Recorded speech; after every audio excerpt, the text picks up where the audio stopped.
नमस्कार, मैं हूं ज्योत्सना बेदी आपके साथ। आयुर्वेद के खास हेल्थ शो संजीवनी में आप सभी का स्वागत है। लाइफ में हमेशा रहे ऑल इज वेल, बस इसी तमन्ना के साथ हम हर रोज अपने शो संजीवनी में किसी एक परेशानी या बीमारी की चर्चा करते हैं और आपको आपकी तकलीफों का आयुर्वेदिक निदान भी बताते हैं। और इसमें हमारा साथ देते हैं विश्व प्रसिद्ध आयुर्वेदाचार्य डॉक्टर प्रताप चौहान। डॉक्टर साहब, आपका स्वागत है। Thank you very much. भागती दौड़ती जिंदगी में अगर हम सबसे कम टाइम किसी चीज को देते हैं तो वो है हमारा भोजन। शायद ही कोई होगा जो खाना तसल्ली और आराम से खाता हो। खाते हैं सेहत के लिए नहीं, क्योंकि हमें ईटिंग मैनर्स की बिल्कुल भी नॉलेज नहीं है, जिसकी वजह से हम फूड पॉइजनिंग, गैस, इंडाइजेशन और ना जाने किन किन बीमारियों का शिकार हो जाते हैं। इसीलिए आज आपको संजीवनी जरूर देखना चाहिए, क्योंकि बहुत ही खास जानकारी आज आपको डॉक्टर साहब देंगे। आज डॉक्टर साहब आपको बताने वाले हैं ईटिंग मैनर्स के बारे में। इसके साथ ही संजीवनी टिप्स में हम जानेंगे ज्यादा टीवी देखने से कौन सी बीमारियों के आप शिकार हो सकते हैं। लेकिन आइए उससे पहले जान लेते हैं क्या होता है ईटिंग मैनर्स।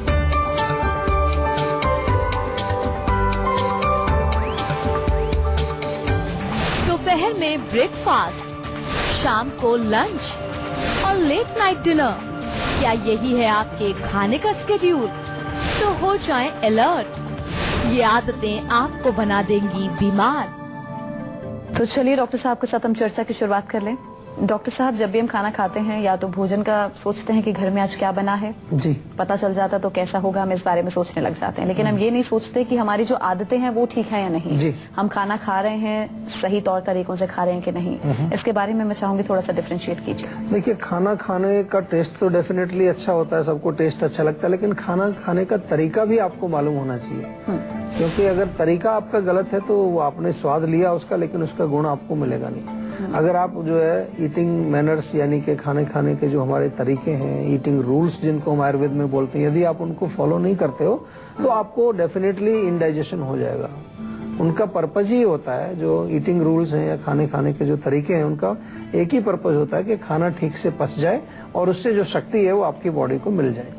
तो ये दोनों ही चीजों में आपको नुकसान होता है अगर आप खाने खाने के जो गलत तरीके अपनाते हैं या फिर जो ईटिंग रूल्स को आप फॉलो नहीं करते हैं, तो आपका भोजन ठीक से नहीं पचेगा।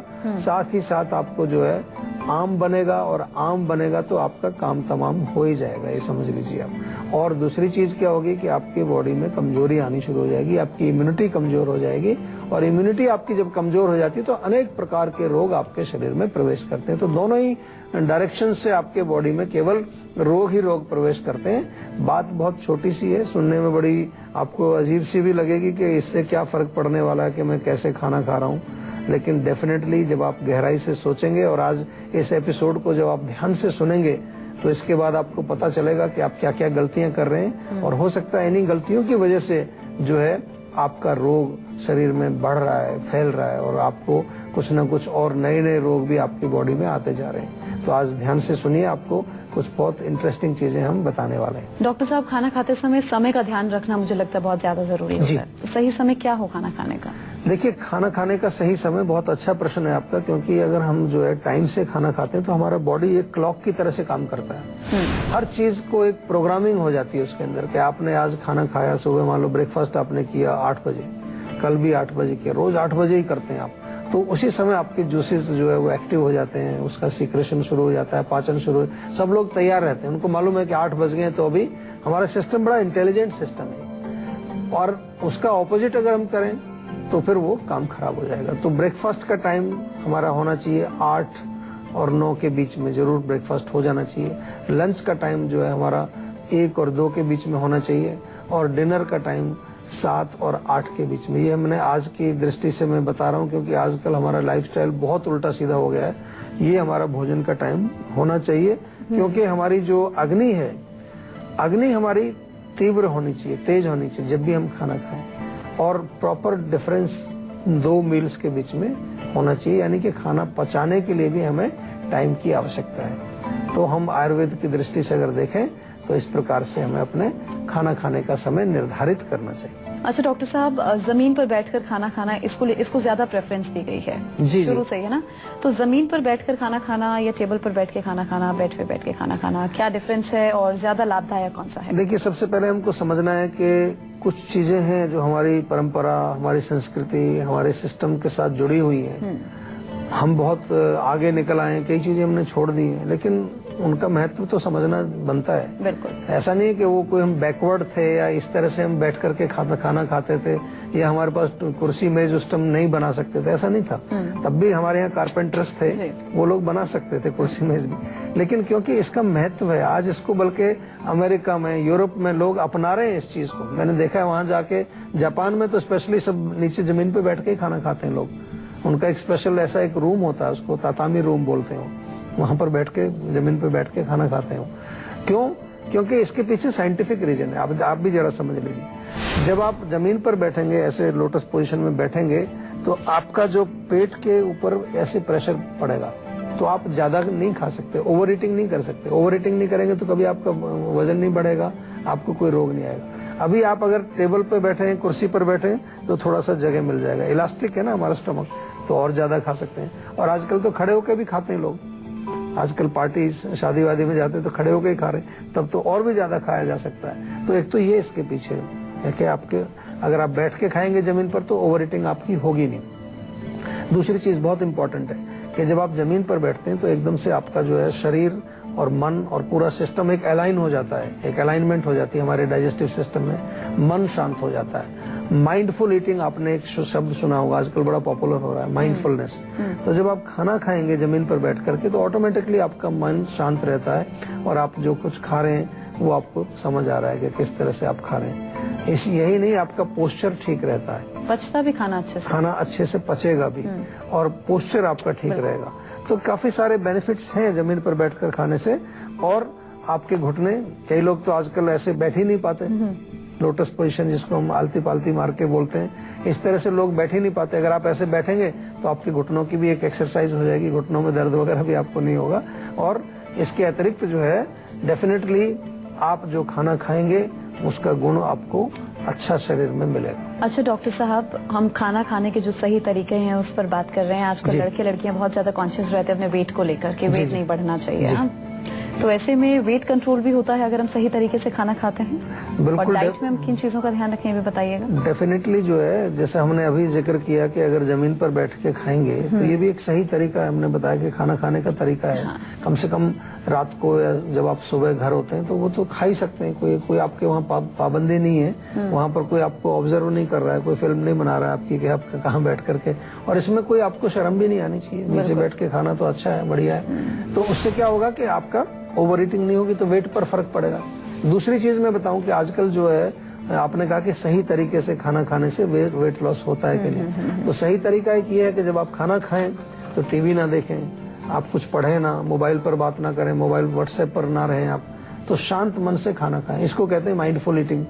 क्योंकि अगर आप गलत तरीके से करेंगे तो माइंड आपका उसमें लगा रहेगा, तो फिर आपका जो है वेट बढ़ेगा, डेफिनेटली खाना पचेगा नहीं। इसी तरह से जो है और जो हमारे तरीके हैं खाना खाने के, जो हम बार बार आपको कहते हैं, विरुद्ध आहार नहीं खाना चाहिए, there should be proper gap between 2 meals, और जो है खाना आपको जो है उचित मात्रा में खाना चाहिए। तो ये सब खाना खाने के सही तरीके हैं। चबा करके अच्छी तरह से च्यूइंग करना चाहिए खाने को। तो जब आप ये करेंगे तो डेफिनेटली आपका जो है एक्स्ट्रा जो फैट है वो बॉडी में डिपॉजिट नहीं होगा, आम नहीं बनेगा और आपका वेट नहीं बढ़ेगा। तो डेफिनेटली आपने अच्छा प्रश्न पूछा है, इससे फर्क पड़ेगा। और आप करके देखिए, कई बार जो लोग बहुत कुछ ट्राई कर रहे होते हैं लेकिन वजन कम नहीं होता, क्यों? कि उनका खाना खाने का तरीका शायद गलत है। तो तरीके को भी साथ में आपको बदलना चाहिए। साथ में रात में जब हम भोजन करते हैं उसका भी सही तरीका हो, ये भी बहुत जरूरी है, क्योंकि लोग सोने से पहले एकदम खाना खाएंगे, उसके बाद बिस्तर पर चले जाएंगे। हाँ बिल्कुल, ये गलत तरीका है। रात का खाना जो है आपको कोशिश करनी चाहिए कि कम से कम 2, 2.5 या बल्कि 3 घंटे पहले, before you go to bed. और बेड पर जाने का टाइम हमारा 10 बजे का होता है, तो 7 बजे तक या मैक्सिमम 8 बजे तक डिनर जरूर कर लेना चाहिए। और रात के समय बहुत इम्पोर्टेंट है, रात के समय जो है आपको हैवी चीजों का सेवन नहीं करना है। तली चीजें, मिठाइयाँ, दूध से बनी चीजें या जो देर से पचने वाली चीजें, क्योंकि रात को जो है आपका सिस्टम ऑलरेडी अभी स्लो हो चुका है, अग्नि हमारी मंद हो चुकी है, और अभी जो टाइम है वो कफ का टाइम चल रहा है, तो अग्नि मंद है। तो इसलिए आपको उस समय लाइट खाना चाहिए, सूप्स वगैरह लेने चाहिए, या फिर जो है एक आध चपाती ले सकते हैं, मूंग की दाल, खिचड़ी, ऐसी चीजों का सेवन करना चाहिए। तो आपका वेट बिल्कुल नहीं बढ़ेगा और आपका शरीर भी स्वस्थ रहेगा। चलिए, बारी है आज की संजीवनी की, जिसमें डॉक्टर साहब से हम जानेंगे भोजन का सही तरीका क्या हो और ये कैसे हमें सेहतमंद बना सकता है। जी डॉक्टर साहब बताइए। देखिए, खाना खाने के लिए सबसे बड़ी जो इम्पोर्टेंट चीज है वो आपकी जो प्रॉपर क्वांटिटी को ध्यान रखना चाहिए। आयुर्वेद में ऐसा डिस्क्रिप्शन है कि अगर हम पेट के 3 हिस्से बनाएं अपने, तो 1/3 सॉलिड उसमें जो फूड आना चाहिए, 1/3 लिक्विड जो हमारे सूप्स वगैरह या कुछ दाल इत्यादि ऐसी चीजें होती हैं, और 1/3 पेट का जो हिस्सा हमें खाली छोड़ देना चाहिए। बहुत इंपॉर्टेंट है, इसको अगर आप फॉलो करेंगे तो आपको जो है कोई तकलीफ नहीं होगी। दूसरी चीज हमारे यहाँ ये भी लिखा है कि कौन से भोजन पहले, जो हैवी चीजें हैं, जो कफ वर्धक भोजन है, इवन मिठाई, अगर आपको स्वीट कुछ खाना है, खीर खानी है, हलवा खाना है या कुछ और मीठा खाना है, तो पहले उसको खाइए सबसे पहले। उसके बाद जो है जो आपकी दाल, चपाती या चावल इत्यादि, या चावल भी शुरू में खाना चाहिए क्योंकि वो भी एक तरह से मीठा होता है। यानी कि जो मसालेदार चीजें हैं वो सेकंड नंबर पर, यानी कि पित्त वर्धक जो चीजें हैं। और लास्ट में जो है आपको वायु वाली चीजें, हल्की चीजें जो बिल्कुल लाइट होती हैं, उनका सेवन लास्ट में करना चाहिए। हाँ, इतना जरूर लिखा है कि जब आप एंड करते हैं, खाना जब आप समाप्त करते हैं, तो थोड़ा सा मीठा खा सकते हैं, गुड़ खा सकते हैं या कोई और मिठाई जो है आप जो पसंद करते हैं, थोड़ी सी, बहुत ज्यादा नहीं। तो वो आपको ध्यान रखना। आजकल देखें तो उल्टा हो गया है। अभी लास्ट में लोग जब सब पेट भर जाता है, उसके बाद आइसक्रीम खाते हैं या कुछ और मिठाई खाते हैं। तो that is very wrong for our digestive system. खराब होता है, उससे पाचन ठीक नहीं होता।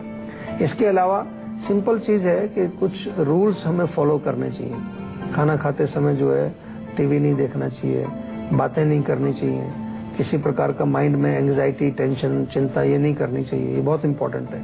प्रॉपर डिफरेंस बिटवीन 2 मील्स बहुत जरूरी है। कम से कम भी 4-4.5 घंटे का फर्क तो होना ही चाहिए। 5 घंटे का भी डिफरेंस हो तो बहुत अच्छा रहेगा। और हमेशा जो है हमें समय के अनुसार, यानी कि अगर मॉर्निंग के टाइम ब्रेकफास्ट में तो कफ बढ़ा हुआ है, तो उस समय हमें बहुत ज्यादा हैवी चीजें नहीं खानी। दोपहर को लंच के टाइम पित्त बहुत तेज है, तो उस समय हम कुछ भी खाएं तो वो पचेगा। रात को डिनर के टाइम अगेन कफ का समय आ जाता है। आफ्टरनून जब आप स्नैक्स का टाइम होता है आपका, तो वात का समय होता है 2 से 6 के बीच में। वहाँ रूखी सूखी चीजें ना खाएं, क्रंची चीजें, क्रिस्पी चीजें ना खाएं। तो ये इस प्रकार से अगर हम थोड़ा ईटिंग रूल्स को समझें, जो कि आयुर्वेद में हम बार बार आपको समझाते हैं, कभी कभी हम देखते हैं कि कोई छोटा सा रूल हम ब्रेक कर रहे हैं, उसके कारण से जो है आपको रोग आ रहे हैं और आप घूम रहे हो दुनिया भर का इलाज कराते हुए, कुछ नहीं हो रहा है। अगर आप छोटी छोटी चीजों को अगर समझने लगेंगे, उनका पालन करने लगेंगे, तो आपके रोग बिल्कुल छूमंतर हो जाएंगे। अच्छा डॉक्टर साहब, भोजन से पहले और भोजन के बाद जी, क्या कुछ अहम बातें हैं जिनका हमें ध्यान भी रखना चाहिए? देखिए, भोजन से पहले पानी नहीं पीना चाहिए। भोजन के बाद बहुत पानी नॉर्मल भी नहीं पीना और ठंडा पानी तो बिल्कुल नहीं पीना है। और बहुत कुछ चिल्ड चीजें नहीं खानी चाहिए लास्ट में। दूसरी चीज जो है, भोजन के बाद आपको तुरंत कुछ हैवी एक्सरसाइज वगैरह नहीं करना चाहिए। भोजन के बाद थोड़ा 100 कदम चल के फिर थोड़ा रेस्ट करना चाहिए, ऐसा आयुर्वेद में लिखा है। भोजन से पहले भी आपको मन को शांत करना है। Before you start eating, mind में कोई टेंशन चल रही है, कोई ऑफिस की टेंशन चल रही है, कोई और एंजाइटी चल रही है, थोड़ी देर बैठ करके आप 2 मिनट डीप ब्रीदिंग करें, थोड़ा सा गहरा सांस लें, मन को शांत करके फिर भोजन करना चाहिए। ये सब चीजें जो है आपके पाचन से जुड़ी हुई हैं, आपके पाचन पर असर डालती हैं। और अगर ये चीजें हम फॉलो नहीं करते तो अपच होता है, अपच होता है तो आम बनता है, आम बनता है तो काम तमाम हो जाता है। पंजाब से हमारे दर्शक मनीष जुड़े हैं। जी मनीष, आप पूछिए, क्या पूछना चाहते हैं? सत श्री अकाल डॉक्टर साहब। जी, सत श्री अकाल महाराज। सर, असल में होता क्या है कि मेरे कंधों में गर्दन से लेकर दर्द शुरू होता है, पूरे कंधे जकड़े जकड़े से रहते हैं। अच्छा जी। जी जी। तो केवल कंधों में होता है या और जोड़ों में भी होता है? नहीं सर, कंधे में रहता है, गर्दन से शुरू होता है और पूरे कंधे ऐसे रहते हैं जकड़े हुए, बिल्कुल हाथ बिल्कुल उठाओ घूमता ही नहीं है। अच्छा जी जी। तो इसमें देखिए, एक तो छोटा सा काम आप कर सकते हैं कि तिल के तेल को ले लीजिए, थोड़ा मिल जाएगा आपको। तिल का तेल हल्का सा गर्म करके उससे मालिश करिए रोज। और दूसरा ये कि सुबह जब आप सो के उठते हैं उस समय थोड़ा कुछ स्ट्रेचिंग वगैरह करिए, एक्सरसाइज करिए। कई बार क्या है, हमारा काम ऐसा होता है, बैठने का काम है, कंप्यूटर पर काम कर रहे हैं दिन भर, जो झुक करके काम करना, पोस्चर की वजह से जो है कंधों में जकड़ाहट आना, गर्दन में जकड़ाहट आना, स्टिफनेस आना, दर्द होना, ये बड़ा कॉमन चल रहा है आजकल ये प्रॉब्लम। और दूसरी चीज, पेट का ध्यान हमेशा रखना है आपको। पेट में गैस नहीं होनी चाहिए, पेट में भारीपन नहीं होना चाहिए, खाना जो भी खाएं वो ठीक से पच जाना चाहिए। तो अगर आप भी डॉक्टर प्रताप चौहान से मिलना चाहते हैं और आपकी हेल्थ से रिलेटेड कोई समस्या है उसके बारे में बात करना चाहते हैं तो आप हमारे सेहत के नंबर 0129404040 पर अपना नंबर रजिस्टर करवा सकते हैं। उसके बाद डॉक्टर चौहान के पैनल के डॉक्टर आपको खुद फोन कर आपकी सेहत से जुड़ी प्रॉब्लम का सोल्यूशन आपको देंगे। इसी के साथ ही हम रुकेंगे एक ब्रेक के लिए। ब्रेक के बाद बारी है संजीवनी टिप्स की, जिसमें डॉक्टर साहब से हम जानेंगे अगर आप लोग भी ज्यादा टीवी देखते हैं तो ये कितना आपके लिए नुकसानदायक है, कौन कौन सी बीमारियों के शिकार आप हो सकते हैं। लौटेंगे एक ब्रेक के बाद, आप देखते रहिए संजीवनी। ब्रेक के बाद संजीवनी में आपका स्वागत है। अब बारी है संजीवनी टिप्स की, जिसमें डॉक्टर साहब आपको बताने वाले हैं ज्यादा टीवी देखना आपके लिए कितना नुकसानदायक है। अच्छा डॉक्टर साहब, छोटे बच्चे आजकल बहुत ज्यादा टीवी देखते हैं, पढ़ाई छोड़ देंगे टीवी देखेंगे, तो कितना नुकसानदायक है ज्यादा टीवी? देखिए, ज्यादा टीवी देखना डेफिनेटली बच्चों के लिए विशेष तौर पर, क्योंकि रेडिएशंस निकलती है तो आंखें उनकी कमजोर हो जाती है और आंखों में चश्मा बहुत यंग एज में उनको चढ़ जाता है। दूसरी चीज ये भी होती है कि बच्चों का जो बच्चे या बड़े भी और महिलाएं भी खास तौर से, कि क्या प्रोग्राम आप देख रहे हो, उस प्रोग्राम से आपको कुछ ज्ञानवर्धन हो रहा है। अगर आप संजीवनी देख रहे हो तो बहुत अच्छी बात है, उसमें आपको हम अच्छी बातें बताते हैं। और कोई ऐसा प्रोग्राम अगर आप देख रहे हैं कि जिससे आपके ज्ञानवर्धन हो रहा है, आपके ब्रेन को कुछ ताकत मिल रही है या ब्रेन की शक्ति बढ़ रही है या आपकी जो एक तरह से इंटेलिजेंस बढ़ रही है, तो वो तो अच्छी बात है। लेकिन आजकल बहुत सारे प्रोग्राम आजकल ऐसे आते हैं जिनसे कि नेगेटिविटी बढ़ती है। तो आज मैंने देखा है बहुत सारे लोगों को ज्यादा टीवी देखने से बहुत नेगेटिविटी उनके बॉडी में, उनके फियर बढ़ता है, डर बढ़ता है, क्योंकि जैसा देखते हैं वैसे ही मन सोचना शुरू कर देता है। तो आपको इस चीज का बहुत विशेष ध्यान रखना है। मनोरंजन के लिए कुछ चीजें आप देखें, कॉमेडी शो देखना चाहिए, उससे अच्छा रहता है। और कुछ और हमारे जो ऐसे चैनल्स होते हैं काफी सारे, जिनमें के नेशनल वो ज्योग्राफिक का दिखाते हैं, डिस्कवरी या कुछ डिस्कवरी चैनल है, साइंस के हैं, वो देखिए। न्यूज भी देखना चाहिए, न्यूज भी अच्छी चीज है क्योंकि हमें पता रहना चाहिए दुनिया में क्या हो रहा है। लेकिन ज्यादा, आपने कहा कि ज्यादा नहीं देखना चाहिए। डेफिनेटली ज्यादा देखने से हमारे जो है नर्वस सिस्टम पर फर्क पड़ता है, हमारी आंखों पर फर्क पड़ता है, पेट पर भी असर पड़ता है, क्योंकि जब ज्यादा देखेंगे तो खाना भी वहीं खाएंगे आप टीवी के सामने, और वो हम बार बार मना करते हैं आपको। तो आपका डाइजेशन भी उससे इफेक्ट होगा और आपका मोटापा तो बढ़ेगा ही बढ़ेगा, ओबेसिटी बढ़ेगी। और बच्चे तो खाना छोड़ देते हैं टीवी, हाँ बिल्कुल, वीडियो गेम्स के आगे बिल्कुल खाना छोड़ देते हैं, फिर जंक फूड ज्यादा खाते हैं। ये भी मैंने देखा है कि जो लोग ज्यादा टीवी देखते हैं उनका नेचुरली जंक फूड की तरफ उनका। अच्छा, कौन सी बीमारी के हम शिकार हो सकते हैं? बीमारी उसमें मोटापा है जैसे मैंने कहा, और फिर इंडाइजेशन है, उसके बाद जो है डायबिटीज हो सकती है आपको, क्योंकि ये सब रिलेटेड है पेट से। उसके बाद आपके जो है हाई कोलेस्ट्रॉल, यानी कि एंग्जाइटी, डिप्रेशन, इस तरह के रोग आपको इसकी वजह से हो सकते हैं। चलिए, बहुत बहुत शुक्रिया डॉक्टर साहब इस जानकारी के लिए। Thank you. तो आशा करते हैं डॉक्टर साहब ने आपको जो उपाय बताए हैं उन्हें आप जरूर अपनाएंगे और हमेशा सेहतमंद रहेंगे। संजीवनी प्रोग्राम के जरिए हम आपको हमेशा फिट और हेल्दी बनाए रखेंगे। एक बार आपको फिर से बता दें, आप हमारे सेहत के नंबर 0129404040 पर फोन कर अपना नंबर रजिस्टर करवा सकते हैं। आप हमें ईमेल भी कर सकते हैं, हमारा ईमेल ID है info@jiva.com। आप फेसबुक के जरिए भी हमसे जुड़ सकते हैं। हमारी फेसबुक ID है www.facebook.com/jiva ayurveda। तो इसी उम्मीद के साथ कि आप हमेशा खुश रहें, स्वस्थ रहें, अगले एपिसोड में आपसे फिर से मुलाकात होगी। मुझे दीजिए इजाजत, नमस्कार।